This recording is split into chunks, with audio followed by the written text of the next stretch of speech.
Ako si sa vyspal. Ja dobrý, a ty? Ako dvere? Ja.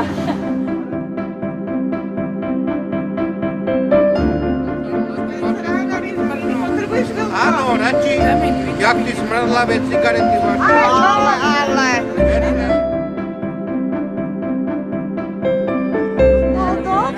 Dobre, Dobrý deň. Ja vás čujem až inde si kto je, Tak to prosím. výlod stále. Vítajte, Kantino. Ja vám sa Ale...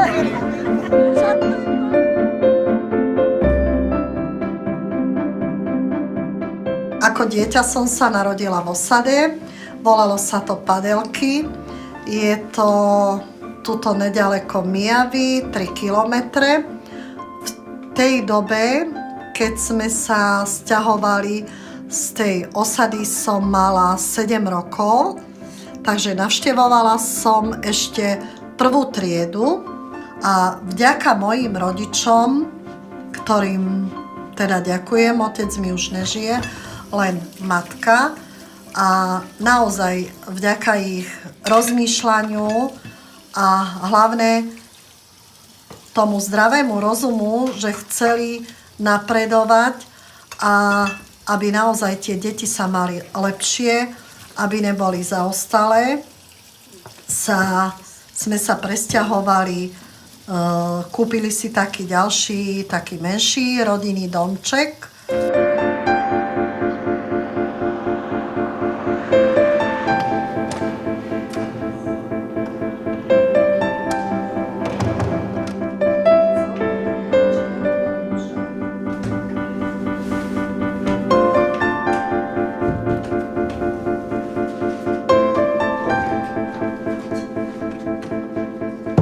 Čo by som povedala? Pre mňa je to človek, ktorý na Mijave je, ja neviem, po týchto skúsenostiach, ja som sa ešte nestretla s takým človekom, ako je primátor na Mijave. A my po tých skúsenostiach, ktoré máme s vedením mesta, môžeme povedať len to najlepšie. Je to človek, ktorý jednoducho, aj keď sú problémy, rieši ich spolu s nami, je ochotný za každých podmienok s nami jednať, hociaký problém, a vždy nájdeme spoločnú reč a dá sa povedať aj to riešenie. Viete čo, my, kedy sme začali v podstate hneď v roku 2002 alebo 2003 na jar, keď som nastúpil do tejto funkcie, vlastne bolo tu kopu problémov, ktoré sa dlhodobo neriešili alebo sa len tak odkladali.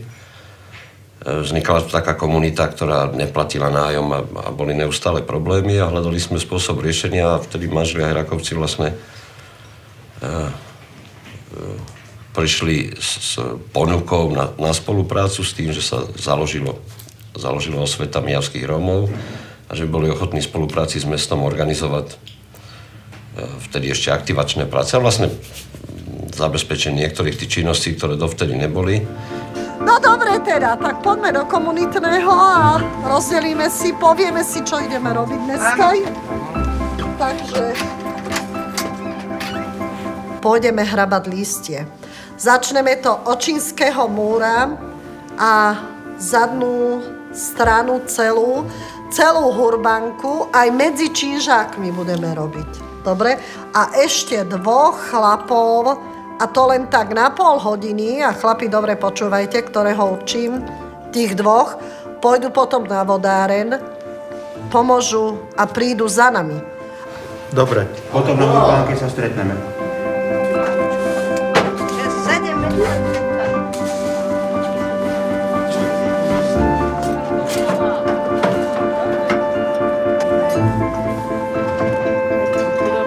Ideme. Od toho... Čo ja na tom považujem asi za také najdôležitejšie, čo je, že veľmi výrazne sa aj tá verejná mienka v oblasti tých bežných obyvateľov otočila v tom, že ich vidia, že čo si robia, že sú vonku, že už to, čo oni organizujú, sú není len Rómovia, že už tam aj kopu bielých proste ľudí, ktorí sú v nejakom sociálnom stupni odkazanosti alebo sú problémoví. Že po akejkoľvek akcii v meste skončí o 11. večer, o 1 je mesto upratané proste, že na folklórnych slávnostiach tí ľudia chodia, neustále robia poriadok, čím sme úplne raritní. Proste tí ľudia si na nich zvykli, celkom dobre ich hodnotia, nevyskakujú tu žiadne výrazné problémy, ani v kriminalite, ani v nejakom správaní sa. Myslím, že taká najcharakteristickejšia črta v tom je tá obetavosť, že tam to funguje. Dokážu sa zastať aj takých ľudí, že si to možno nezaslúžia a vybojujú potom pre nich nejaké odloženie čohosi alebo nejaké posunutie riešenia nejakého problému. Aj to komunitné centrum ja ho tak cítim, že to je super vec, lebo proste tie deti, ktoré aspoň trošku majú záujem, čo si so sebou robiť, majú kde. Majú nejaký priestor, kde sa môžu stretať, kde sa im dosi venuje, čo si sa naučia. Hráme všelijaké posedenie tu mávame. Medzi tým potom máme aj také súťaže, si robíme. Deckám robíme, karty hráme. Každý rok mávame tu v komunitnom centre, to robíme, je Deň rómskej kuchyne. Naozaj, aby nezabudli na tieto naše, na tú gastronómiu, teda na tie naše jedlá a naše aj na remeslá. Oboznamujeme ich s tým. Máme letné tábory, ktoré poriadáme každý rok a vždy sa to poriadá pre najlepšie deti, ktoré si to naozaj, ktoré sú najviac také aktívne, by som povedala. Keby nebolo toto komunitné centrum, tak nemáme kam ísť ani tie deti, lebo aj my doma sa nudíme, čo budeme doma robiť. Keď máme všetko porobené, čo budeme doma robiť. A ozaj, keď sú tu oni, že je tu pani Heráková, robí a pán Herák, tak chodíme len sem, no, lebo tu nám ten čas utečie. Janka, za tebe to už prepadajú.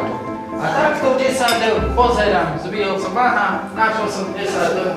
Že nájdeš niečo, že máš sa podeliť s ostatnými.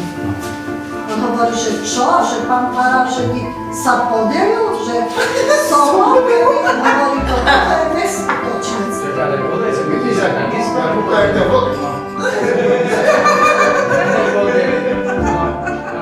Vychádzajú ako nám v ústrety, tak aj my sa snažíme im vychádzať v ústrety a že to je medzi nama taká súdržnosť. My sme dobrý kolektív a ozaj, pani Heráková, pán Herák, si to vedia aj udržovať všetko. Je prísna, je to pravda, je prísna, no ale niekedy si to aj zaslúžime. Nájom, koľko razy na to nemajú, nezaplatia si. Pani Heráková ide na výbor za primátorom, ohlási sa za nich. Pán primátor im to dá potom akože na splácky. Keby nebolo pani Herákovej, tak sme odtiaľto z polovička ľudí sme venku aj s deťmi na ulicu. Pani Heráková pomáha všem ľuďom, jestli to je bielý nebo čierny, ona nedělá rozdiel. Všem ľuďom, jak môže, tak pomôže. Rom, nerom. Áno. Manželka to má na starosti toto komunitné centrum a ja mám na starosti súbor.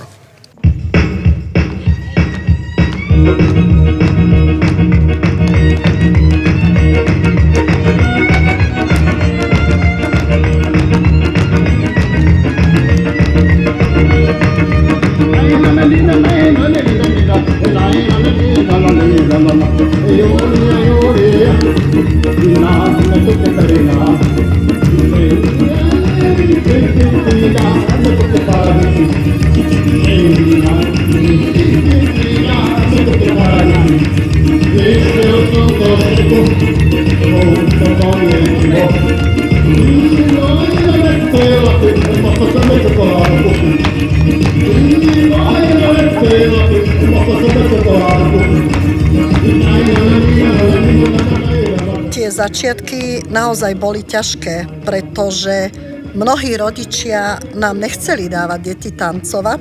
Jednoducho oni povedali, koľkých sme mali takých, že čo tam budú skákať jak opičky. Jednoducho názor bol, že je to hanba.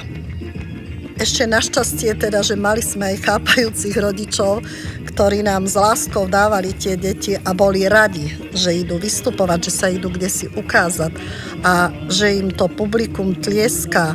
Nie len to, ale aj to trávenie toho svojho voľného času využívali v plnom zmysle. Vnúčka mi tu chodí, dcera mi tu chodí, syn mi tu chodí. Do súboru, len ten tu teraz není. No, tak, jak som vám aj včera povedala, baví ma to, aj deti to baví. Pán Herák, aj pani Heráková moc nám k tomu naučili, dali nám príklad tomuto. A keby sme nechodili aj deti do tohoto súboru, tak by sa zlumpačili. Jedine cez kultúru by som povedala, že človek a všetky národnosti majú k sebe bližšie. Tu vznikajú tie priateľstvá. Nevadí vtedy, či som čierny, či som biely. Jednoducho, tam sme si takí rovnocenní.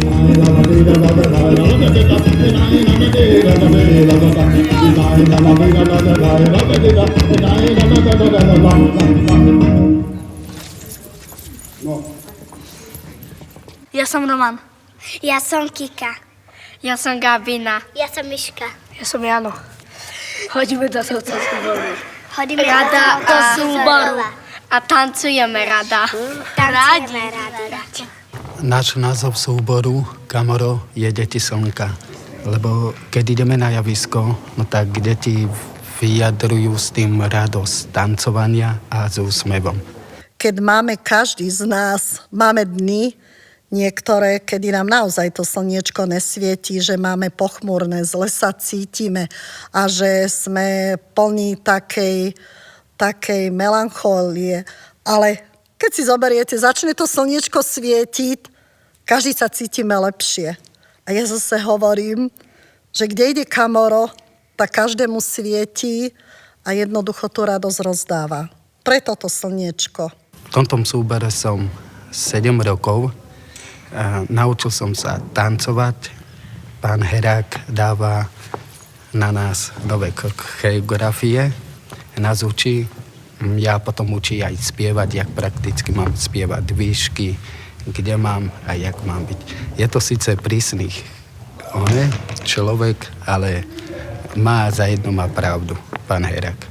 Vystupovať sme chodili všade a Ujo Karol nám z tejto Pavlinku veľa naučili.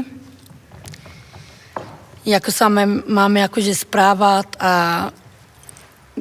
ako tancovať. Velice nás moc učili a my im za to ďakujeme.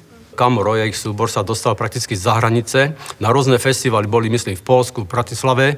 V Bratislave boli, myslím, Národné divadlo dokonca. Tam vystupovali, čo je ešte už povedať. Že nejdem do toho súboru a netancujem, tak nepoznám nič. Nezvidela by som ani svet, nevedela by som nič. Len by som bola stále na tejto gmijave. V prostredí toho klubu, ktorý majú zriadený na Trokanovej ulice, dokážu im vštepovať od malička, od tých najmenších detúrenec, to je, myslím, to najdôležitejšie. By som povedal takú alfu omega toho bežného života, to je komunikácia. Od toho pozdravenia dobrý deň, ďakujem, prosím si, kde ich učia tieto veci zásady, až po to vedenie toho súbora, kde tie decká dostávajú určité ostrohy, aby sa mohli predviesť aj pred verejnosťou, aby sa nehambili za to, že sú, dajme tomu, cigáni v tomto slova zmysle. Na tom javisku tu nás za mnou treba stancovali viac razy.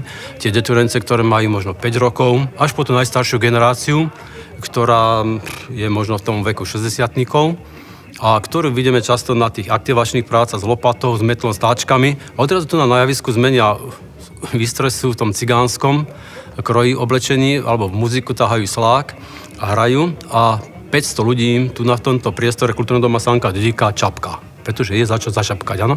Pomiasky čapkať, potlesk. Mesto Myjava zastrešuje náš folklórny súbor Kamoro, ktorý už takisto pôsobí 11 rokov na domácej zahraničnej pôde a jednoducho nás podporuje mesto v tom, že kostýmy teda tie máme od mesta, ktoré nám dalo ich ušiť. Nie, Heráková, ty už od toho, už si v tom a už nemôžeš teraz cúvnuť a povedať, nie, ja už s tým končím.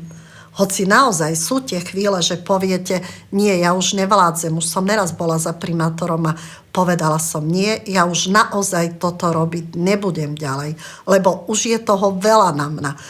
Ale tie výsledky vás tešia a prakticky tie vás poháňajú dopredu. Takže vtedy som si povedala, nie, že správnym smerom sme sa s manželom teda dali a že určite, že je to správna cesta, ktorú robíme. Robíme to nie pre seba, Robíme to pre naše mesto, pre našu spoločnosť, pre náš štát a ja si myslím, že to ovocie je viditeľné a badateľné.